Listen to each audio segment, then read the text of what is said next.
सो once again welcome dear students, आप सभी का एक बार फिर हार्दिक स्वागत है ऑलराउंडर बीएसएस कोचिंग इंस्टीट्यूट में। जवाहर नवोदय विद्यालय एंट्रेंस एग्जाम जो कि 11वीं वाले बच्चों के लिए होने वाला है, 11th क्लास के लिए होने वाला है 22 जुलाई को। उसके रिगार्डिंग बहुत सारे बच्चों को, उनके पेरेंट्स को ये क्वेरी है कि सर इस साल किस प्रकार से, क्योंकि इससे पहले कभी भी जवाहर नवोदय विद्यालय कक्षा 11 के लिए एग्जाम हुआ नहीं है, तो उसके रिगार्डिंग बहुत सारे प्रश्न हैं। फॉर एग्जाम्पल कि अगर मेरे बच्चे को जवाहर नवोदय विद्यालय में मैथ्स में जाना है तो कौन कौन से सब्जेक्ट जो है एग्जाम में उसको अटेम्प्ट करने पड़ेंगे, कितने प्रश्न उसको लाने पड़ेंगे, मिनिमम मार्क्स क्या है। तो बहुत सारे ऐसे प्रश्न हैं, सारे प्रश्नों को आज मैं आपको समझाऊंगा और यह भी बताऊंगा कि आपको किस प्रकार से अभी घर बैठे प्रिपरेशन को कंप्लीट करना चाहिए जिससे कि आपका ये एग्जाम बिल्कुल इजीली पास हो जाए। तो मेरे साथ है आज मेरे साथी विवेक सर, जो आपको बताएंगे कि ये जो एग्जाम आपका होने वाला है इसके अंदर क्या कुछ है और किस प्रकार से जो है सब्जेक्ट वाइज आपको जो है अपना कंसेप्ट फॉलो करना है। तो सर सबसे पहले मैं आपसे ये पूछूंगा कि कौन कौन से सब्जेक्ट के लिए जो है बच्चों ने फॉर्म भरा है, या फिर अगर नेक्स्ट सेशन की भी हम बात करें तो किन किन सब्जेक्ट के लिए जेएनवी के लिए फॉर्म फिल किया जा सकता है। थैंक यू सर, आपने मुझे ये मौका दिया। तो मैं अपने सभी ऑडियंस को ये बताना चाहूँगा कि जो बच्चे क्लास 10th पास कर चुके हैं और क्लास 11th में जवाहर नवोदय विद्यालय में एडमिशन लेना चाहते हैं, तो जवाहर नवोदय विद्यालय ने क्लास 11th में अलग अलग स्ट्रीम बताई हैं। पहली स्ट्रीम बताई है उसने साइंस की स्ट्रीम, दूसरी बताई है ह्यूमैनिटीज़ की स्ट्रीम, तीसरी बताई है कॉमर्स की स्ट्रीम और चौथी बताई है वोकेशनल स्टडी की स्ट्रीम। इसमें जो आपने अगर ह्यूमैनिटीज का मतलब हो गया, वो ह्यूमैनिटीज का मतलब होता है आर्ट्स, अच्छा, जहां पर आर्ट्स हो हिस्ट्री गया, होता ठीक है, है। ज्योग्राफी होता है, सिविक्स होता है, इसको हम आर्ट्स बोलते हैं। और तो साइंस में साइंस में सर आ जाएगा फिजिक्स, केमिस्ट्री, बायोलॉजी आ जाएगा, और फिजिक्स, केमिस्ट्री, मैथ जिसको पीसीएम बोलते हैं। यानी और कि दूसरी फिजिक्स केमिस्ट्री तो दोनों फिक्स है। में दोनों में फिजिक्स केमिस्ट्री और सर अगर मैं दोनों में फिजिक्स सेम केमिस्ट्री रहेगी। को बोलूं तो फिजिक्स का मतलब हो गया भौतिक भौतिक विज्ञान और विज्ञान, केमिस्ट्री का मतलब हो गया रसायन विज्ञान रसायन विज्ञान। ठीक है, तो ये दो तो विषय अपने को कंफर्म वहां पर मिलेंगे। बिल्कुल अब बिल्कुल। मैथ और इसके लिए बायो में हाँ, आपका डिफरेंस आ जाएगा। ठीक है। लेकिन हमें क्या करना है, जो हमारा पेपर होगा उसमें हमारे कौन कौन से सब्जेक्ट आएंगे। एक तो सबसे पहले मेंटल एबिलिटी आएगा आपका। कौन सा आएगा? Mental ability. दूसरा आएगा इंग्लिश, तीसरा आएगा साइंस, चौथा आएगा सोशल साइंस, या पांचवा आएगा मैथमेटिक्स, यानी कि मानसिक योग्यता एक आएगी सर आपकी। इसमें है ना, हमारे यहाँ पर बच्चे हिंदी मीडियम वाले भी बहुत है, तो एक जी बार ये वैसे हिंदी में भी एक बार हाँ, बता दीजिए तो सर। मेंटल एबिलिटी का मतलब है मानसिक योग्यता। मानसिक योग्यता आएगी आपकी 20 क्वेश्चन होंगे, यानी कि हर पार्ट में आपके 20 क्वेश्चन होंगे, ठीक है। और हर क्वेश्चन एक एक नंबर का होगा, यानी कि 20 मार्क्स के होंगे। दूसरा आपका इंग्लिश यानी कि अंग्रेजी आएगी। तीसरा साइंस यानी कि विज्ञान आएगा। चौथा सोशल साइंस यानी कि सामाजिक विज्ञान होगा। पांचवा आपका मैथमेटिक्स या गणित होगी। अच्छा, तो इसका मतलब कि ये जी इंग्लिश जो विषय है ये भी कंपलसरी है, बिल्कुल सर, बच्चे हिंदी में बिल्कुल जा नहीं सकते, हिंदी जा वाले नहीं बच्चों को। सकते हाँ जी। ठीक है। तो ये 5 सब्जेक्ट होंगे और हर सब्जेक्ट में एक एक मार्क्स के 20 क्वेश्चन आएंगे, यानी कि टोटल जो मार्क्स होंगे वो 100 मार्क्स का होगा। लेकिन दूसरा कंसेप्ट क्या है, आपको सभी पार्ट क्या हो गए, अटेम्प्ट करने होंगे, सभी पार्टों को अटेम्प्ट करना होगा।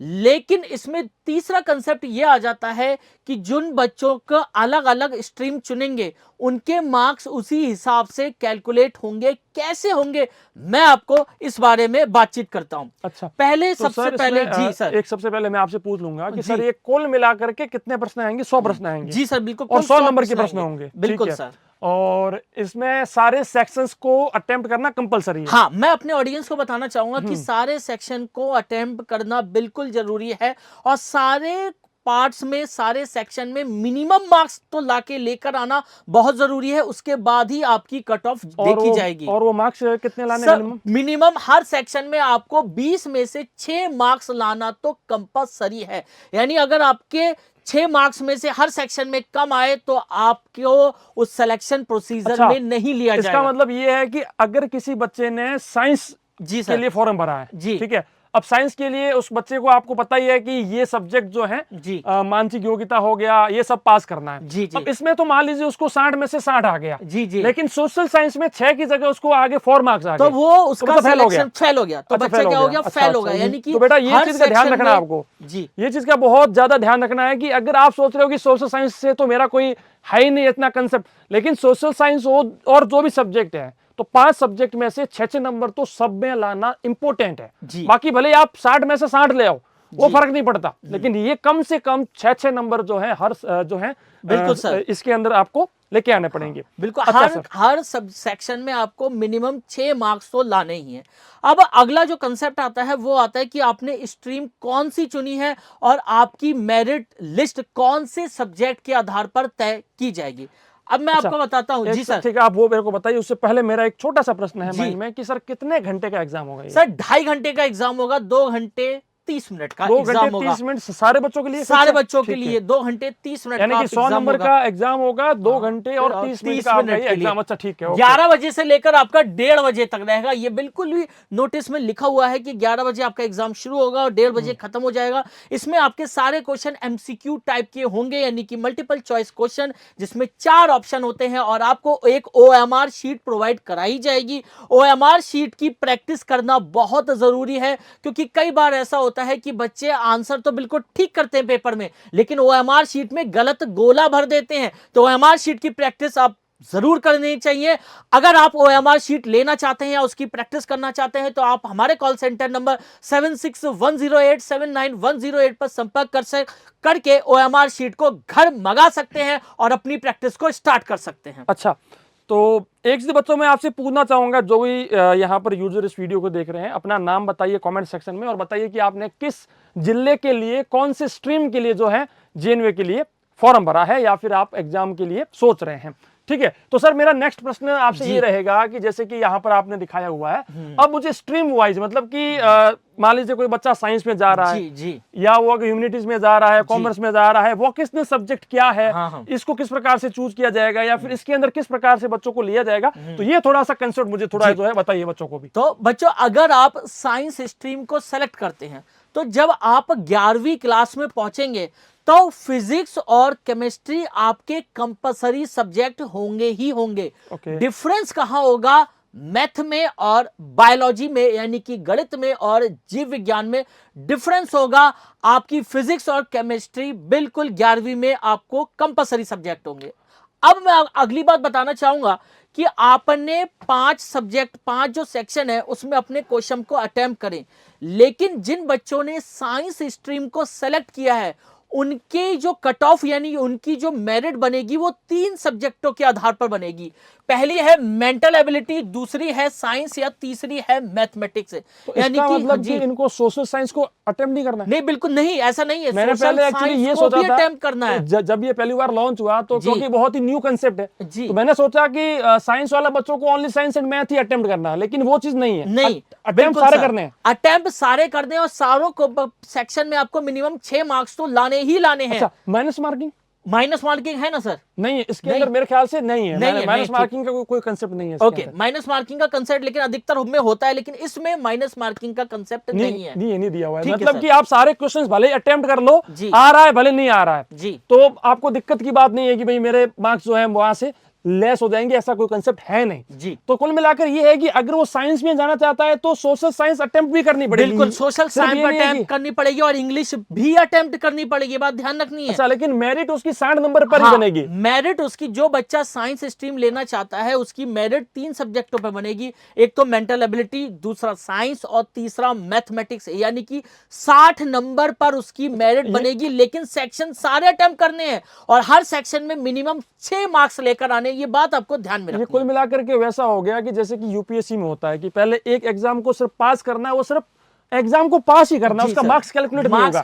फॉर एग्जांपल यहाँ पर भी है कि इन सब्जेक्ट को छोड़कर दूसरे वाले सब्जेक्ट सिर्फ आपको पास करने के लिए मेरिट के अंदर उनका कोई रोल नहीं है। बाकी 2 सब्जेक्टों का मेंटल एबिलिटी, साइंस और मैथमेटिक्स के आधार पर मेरिट डिसाइड होगी, लेकिन इंग्लिश और सोशल साइंस को आपको पास करना है, 6 मार्क्स लाने हैं। जो भी स्ट्रीम आपने ली है उसके सब्जेक्ट के मार्क्स ही आपके मेरिट के अंदर कंसीडर होंगे। बिल्कुल, बाकी दो के मार्क्स आपके कंसीडर नहीं होंगे, लेकिन 6 नंबर कम से कम लेके आने पड़ेंगे। बिल्कुल, 6 नंबर आपको लेकर आने पड़ेंगे, लेकिन मार्क्स मेरिट में उन दोनों के कंसीडर नहीं होंगे। यहाँ पर सोच लेना एक चीज को कि यदि आपने साइंस मान लीजिए स्ट्रीम को चूज किया है, ठीक है, और मान लीजिए कि आपके मानसिक योग्यता में आगे 20 में से 20, साइंस में आगे आपके 20 में से 20, गणित में आपके आगे 20 में से 20, तो आपके तो आगे 60 नंबर। फिर आप यहां पर खुश होते हो कि चलो मेरा तो सिलेक्शन पक्का। लेकिन अब गलती कहां हुई पता है, जो दूसरे दो सब्जेक्ट और थे, एक थी आपकी सोशल साइंस, एक इंग्लिश, एक थी इंग्लिश। अब सोशल साइंस में मान लीजिए आपके आगे 15 नंबर, या मान लीजिए कि यहां पर भी आगे आपको 20 में से 20 नंबर। जो इंग्लिश सब्जेक्ट है वहां पर आगे 6 की जगह 5 नंबर। अब देखो कुल मिलाकर के 100 में से तो आपको बहुत ज्यादा नंबर आ रहे हैं, बहुत ज्यादा आ रहे हैं, और आप यहां पर पास भी कर रहे हैं, लेकिन एक सब्जेक्ट में 6 से 1 नंबर लेस होने के कारण आप वहां पर फेल हो गए। जी है जी ना सर, सर? बिल्कुल यही कॉन्सेप्ट है। ठीक है, अब एक बार ये बता दो। अब सर कॉमर्स में आएंगे, कॉमर्स में अलग अलग आ जाती है, अकाउंटेंसी आ जाती है, बिजनेस एंड इकोनॉमिक कंपलसरी हो जाता है। यानी कि ये सब्जेक्ट होते हैं कॉमर्स में, वो कॉमर्स वाले बच्चे जानते हैं, accountancy, business and economic compulsory. अब इसमें क्या है, अब इसमें कौन कौन से सब्जेक्ट में मेरिट जोड़ी जाएगी? मेंटल एबिलिटी तो सब में है, मेंटल एबिलिटी प्लस मैथमेटिक्स और सोशल साइंस। मेंटल एबिलिटी यानी कि मानसिक योग्यता, मैथमेटिक्स यानी कि गणित, और सामाजिक विज्ञान यानी कि सोशल साइंस के आधार पर आपकी मेरिट को डिसाइड किया जाएगा। अच्छा, जो कॉमर्स में जाना चाहते हैं उनको मानसिक योग्यता, सोशल साइंस और मैथ, ये 3 सब्जेक्ट के अंदर जो है उसको 60 में से कितने नंबर आ रहे हैं, हाँ, मेरिट उस पे बनेगी, उस पे लेकिन बनेगी क्वालिफाइंग वही सर, सीन बिल्कुल वही सेम। अब अगर कोई बच्चा अगर ह्यूमैनिटीज यानी कि आर्ट्स लेना चाहते हैं, जिसमें हिस्ट्री, ज्योग्राफी और इकोनॉमिक्स, आपको 3 सब्जेक्ट, तो ये क्योंकि 5 सब्जेक्ट होते हैं 11th 12th में 5 सब्जेक्ट होते हैं, तो जो भी बच्चा आर्ट्स या ह्यूमैनिटीज लेना चाहता है उसके लिए हिस्ट्री, ज्योग्राफी और इकोनॉमिक्स यानी कि इतिहास, भूगोल और अर्थशास्त्र, ये 3 सब्जेक्ट उसको कंपलसरी मिलेंगे ही मिलेंगे। अब उसकी मेरिट किस आधार पर होगी? पहले तो मानसिक योग्यता, दूसरी सोशल साइंस यानी कि सामाजिक विज्ञान, ये 2 सब्जेक्ट होंगे। तीसरा बाकी जो 3 सब्जेक्ट हैं उसमें जिस सब्जेक्ट में हायर मार्क्स आए होंगे उसकी मेरिट आपको जोड़ी जाएगी। देखिए, mental ability, social science plus 1 subject out of the remaining 3 subject with higher marks, यानी कि तीसरा सब्जेक्ट उसमें जोड़ा जाएगा। बाकी के जो 3 आपने अटेम्प्ट किए हैं उसमें से जिस एक सब्जेक्ट में हायर मार्क्स है उसको जोड़ दिया जाएगा। कहने का मतलब ये है कि आपको मानसिक योग्यता कंपलसरी हो गई, सोशल साइंस कंपलसरी हो गई। अब इनको छोड़ करके भी आपके 3 सब्जेक्ट पीछे बच जाते हैं, एक तो साइंस बच गई, एक आपकी मैथ्स बच गई और एक आपकी इंग्लिश बच गई। तो अब इनमें से मान लीजिए कि आपके साइंस के अंदर मान लीजिए आपके आ रहे हैं 20 में से 15 नंबर, इंग्लिश में आपके आ रहे हैं मान लीजिए 20 में से 20 नंबर, और एक पीछे बच गया सर कौन सा? साइंस। और साइंस मतलब ये मान लीजिए मैथ हो गया, ये आपका हो गया साइंस हो गया, और जो इंग्लिश है उसके अंदर आपके मान लीजिए आगे 8 नंबर। तो ये जो 2 सब्जेक्ट है ना जिसके अंदर हाईएस्ट मार्क्स है आपके, तीनों में सर हाई बचपा, तीनों में हाईएस्ट 20 है, 20 जोड़ लिया। अच्छा, इनमें से जो हाईएस्ट है वो 20 है, सीधा आपका 20 नंबर इसके अंदर कैलकुलेट हो जाएगा। मान लीजिए कि मानसिक योग्यता में आपके आगे 20 में से 20, सोशल साइंस में भी आपके आगे 20 में से 20, और इनमें से जिसके पास हाईएस्ट है, मान लीजिए ये हाईएस्ट है तो ये 20, तो कुल मिलाकर 60 में से आपका 60 आ गया। अब मान लीजिए यहाँ पर 20 ना आकर के यहाँ पर आगे 6 नंबर, तो 15, 6 और 8 में से कौन है हाईएस्ट? 15 नंबर। तो यहाँ पर 40 में आपका 15 नंबर यानी कि 55 नंबर आपके 60 में से जुड़ गए। तो इस प्रकार से आपका नंबर जुड़ेगा। अब सर एक ये वोकेशनल है क्या, पहले ये बता दो। सर वोकेशनल ये होता है, कभी कभार हम लोग क्या करते हैं, कुछ कंपनी में यानी ट्रेनिंग प्रोसेस के लिए कुछ सब्जेक्ट लेते हैं, जैसे इलेक्ट्रिकल लेते हैं, जैसे सीएस ले लेते हैं, तो ये प्रकार के जो होते हैं वो वोकेशनल सब्जेक्ट होते हैं। अगर आपने वोकेशनल स्ट्रीम को चूज किया है तो जब आप 11वीं में पहुंचेंगे तो एक वोकेशनल सब्जेक्ट तो आपको लेना ही लेना पड़ेगा। वोकेशनल का मतलब वोकेशनल फॉरम में चूज किया है, फॉरम में वोकेशनल अगर आपने चूज किया है तो एक सब्जेक्ट तो आपको वोकेशनल लेना ही लेना पड़ेगा। अब इसकी मेरिट किस पे आधार होगी? पहला तो मानसिक योग्यता पे आधारित होगी, लेकिन बाकी जो 2 सब्जेक्ट हैं, आपके 4 सब्जेक्ट आपने अटेम्प्ट किए, 4 में से बाकी जो 2 जिसमें हायर मार्क्स आए होंगे वो आपके कैलकुलेट कर लिए जाएंगे। मतलब कि मानसिक योग्यता तो कंपलसरी सबके अंदर है, एक ही है। अब मानसिक योग्यता में मान लीजिए बच्चे को 20 आ गए, ठीक है, अब पीछे बच गए कितने सब्जेक्ट? 4 सब्जेक्ट। अब 4 कौन कौन से? मैथ है, साइंस है, सोशल साइंस और इंग्लिश। हाँ, अब चलिए देखिए, जैसे कि एक मैथ हो गई, एक साइंस हो गई, एक सोशल साइंस हो गई और एक इंग्लिश हो गई। अब देखिए मानसिक योग्यता जो आपकी थी, है ना, मानसिक योग्यता में मान लीजिए आपको 20 में से 20 मिल गए। अब मैथ में मान लीजिए आपको आ गए 15, साइंस में आपको आ गए 12, सोशल साइंस में आपको आ गए 19, और यहाँ पर आपको आ गए मान लीजिए 20। अब देखिए ये तो कैलकुलेट हो गया, ये तो कैलकुलेट हो गया। अब जो 2 हाईएस्ट है, कौन है 2 हाईएस्ट? ये 2 हाईएस्ट है, ये दोनों कैलकुलेट हो जाएंगे। मतलब कि 60 में से आपको 59 नंबर जो है आपके हो जाएंगे। जी सर, बिल्कुल। तो ये आपका है वोकेशनल के लिए सिस्टम, ठीक है। तो वोकेशनल के लिए यही है कि हाईएस्ट मार्क्स, अब मान लीजिए कि आपकी मैथ बहुत बढ़िया है तो आप है ना मैथ के ऊपर फोकस कीजिए, तो मैथ के अंदर हाईएस्ट मार्क्स लेकर के आइए। सोशल साइंस में जैसे जैसे करके 6-7 मार्क्स आपके आ गए, वहां पर कोई इशू नहीं है। जी सर बिल्कुल। अब सर ये बताइए कि अगर हम लोग बात करें मिनिमम मार्क्स की, ठीक है, तो वो सर तो मिनिमम मार्क्स थे सब्जेक्ट वाइज। बिल्कुल सर। अब अगर मैं कट ऑफ वाइज करूं कि 60 में से कम किसको कितने नंबर लेके आने हैं, तो सर जनरल और ओबीसी के लिए साफ साफ दे रखा है आपको, जनरल ओबीसी के लिए 60 में से 21 मार्क्स आपको लेकर आने ही आने हैं। आपके जनरल और ओबीसी बॉयज के लिए सर 21 मार्क्स, जनरल और ओबीसी गर्ल्स के लिए आपको 20 मार्क्स 60 में से लाने हैं, और एससी एसटी और दिव्यांग कैंडिडेट के लिए आपको मिनिमम 60 में से 18 मार्क्स लेकर आने ही आने चाहिए। लेकिन आप ऐसा मत समझिए कि इतने ही मार्क्स ही लाने हैं, मेरिट डिसाइड होगी हायर मार्क्स पे, ये बात आपको ध्यान रखिए। अगर मान लीजिए 4 सीटें हैं और 4 सीटों में 4 बच्चों के 60 में से 60 आ गए, तो कट ऑफ कितने पे जाएगी? कट ऑफ 60 पर जाएगी, 59 पर भी नहीं जाएगी। कहने का मतलब ये है कि जो हमने कहा था ना सेक्शन वाइज 6 नंबर, हाँ। तो यहाँ पर तो इन बच्चों के लिए सर वो भी चीज यहाँ पर जो है ना नहीं बैठेगी, नहीं बैठेगी, 6 से ज्यादा नंबर लेके आने पड़ेंगे, बिल्कुल क्योंकि सर। अगर उसको 21 तक पहुंचना है ना तो 6 तो लाएगा, तो उसे कुल मिलाकर तो 18 हो गए। अब वहां पर तो उसका हो गया काम, लेकिन यहाँ पर जाकर के वो फिर से जो पीछे रह जाएगा। तो कम से कम अगर 7 नंबर आप सारे सब्जेक्ट में लेके आओगे ना, हाँ, तो 21 तक का आंकड़ा आपका पहुंच जाएगा। बिल्कुल तो कुल मिलाकर के यही सोच के चलना है कि कम से कम 7 नंबर हर सब्जेक्ट में लेके आने हैं। लेकिन मेरिट डिसाइड होगी हायर मार्क्स पे, ये बात ध्यान रखना। यहाँ पर ये नहीं है कि आपको अगर 20 आ गए तो आपका हो गया, ये नहीं, ये तो बस ये है कि हाँ आप रेस में रहोगे, है ना सर। मेरिट की रेस में रहने के लिए ये आपके मार्क्स है कि अगर इतने मार्क्स है तो आप रेस में हो, वरना आप सीधा रेस से ही बाहर हो गए, फिर आपको वो पीछे कैलकुलेट करने की जरूरत है नहीं मेरिट वाली। जी सर। ठीक है।